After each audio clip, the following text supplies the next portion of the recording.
तो आज हम एक बहुत ही दिव्य गाथा पर बात करने वाले हैं। शिव और पार्वती का विवाह। हाँ, बिल्कुल। हमारे पास स्रोत के तौर पर शिव पार्वती दिव्य विवाह की गाथा से कुछ काव्यात्मक अंश है और हम कोशिश करेंगे कि इस स्वर्गीय मिलन के पीछे जो गहरे अर्थ हैं, जो प्रतीकात्मक है, उसे थोड़ा समझें। हाँ, बिल्कुल, क्योंकि ये सिर्फ एक शादी की कहानी नहीं है। सही कहा।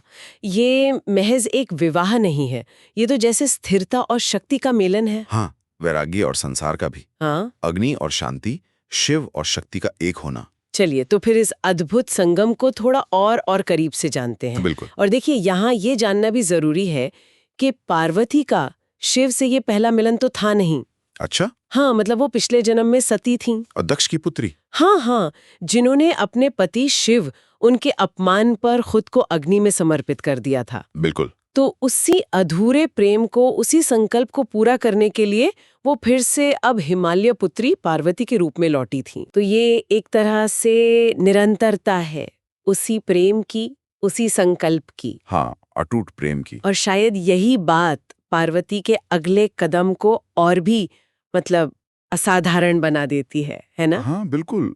सोचिए ना, एक राजकुमारी, हर तरह के ऐश्वर्य में पली बड़ी, रेशम और सितारे जैसा कहते हैं। और उन्होंने चुना किसे? उसी योगी को, भस्म लगाने वाले, शमशान में रहने वाले, जो संसार से बिल्कुल बिल्कुल अलग थे। ये सच में सोचने वाली बात है जब लोगों ने पूछा होगा क्यों? हाँ, तो काव्य में जो मिलता है उसका सार कुछ ऐसा है कि वो कहती थीं, उनके मौन में मुझे सत्य का स्वर सुनाई देता है, परम सत्य का। वाह, मतलब बाहरी चमक दमक नहीं, बल्कि अंदर का सच। ये अद्भुत है। पर रास्ता आसान नहीं था शिव तक पहुंचने का। हाँ, मैंने भी सुना है, उनकी तपस्या बहुत कठोर थी। अरे कठोर क्या कहें, काव्य में जो वर्णन है वो तो रोंगटे खड़े कर देता है। थोड़ा बताएंगे उसके बारे में? सोचिए, सालों साल हिमालय की गुफाओं में कठोर साधना, सर्दी, गर्मी, बर्फ, तूफान, सब कुछ सहते हुए। सब कुछ, और मन में बस एक ही नाम गूंजता था, शिव, शिव, शिव।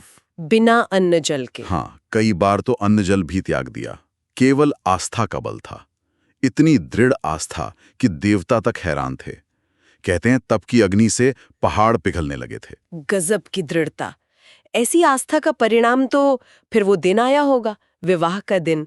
शिवजी की बारात का जिक्र भी तो बड़ा अनोखा होता है। हाँ, और वो बारात भी शिवजी की ही तरह, एकदम अनोखी। कैसे? मतलब पारंपरिक बारात जैसी नहीं? अरे बिल्कुल नहीं, कोई सजे धजे घोड़े हाथी नहीं।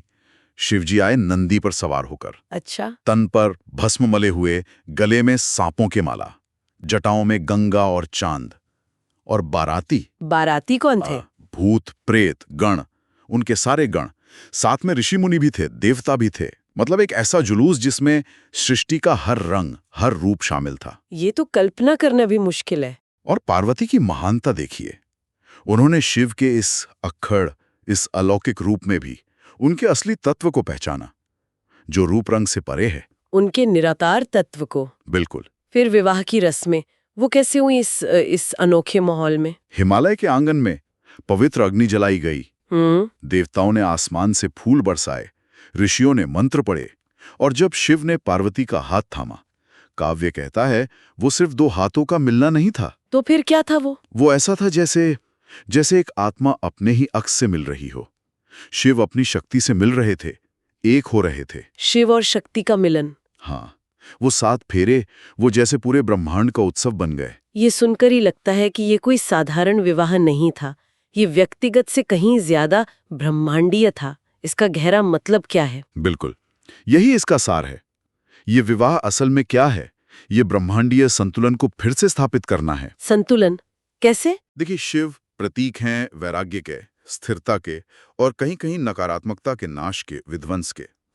और पार्वती, वो है प्रकृति, ऊर्जा, सृजन, कृपा।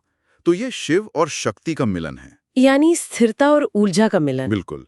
जीवन और मृत्यु, स्थिरता और गति, वैराग्य और संसार, इन सब का संतुलन।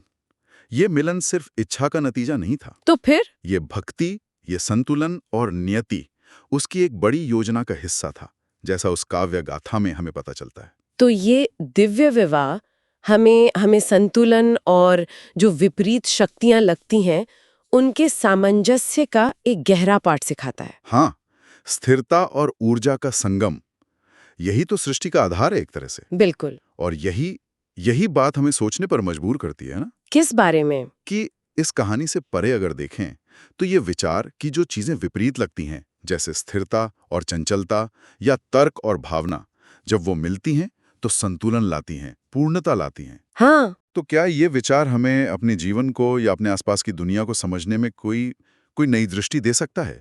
इस पर सोचा जा सकता है।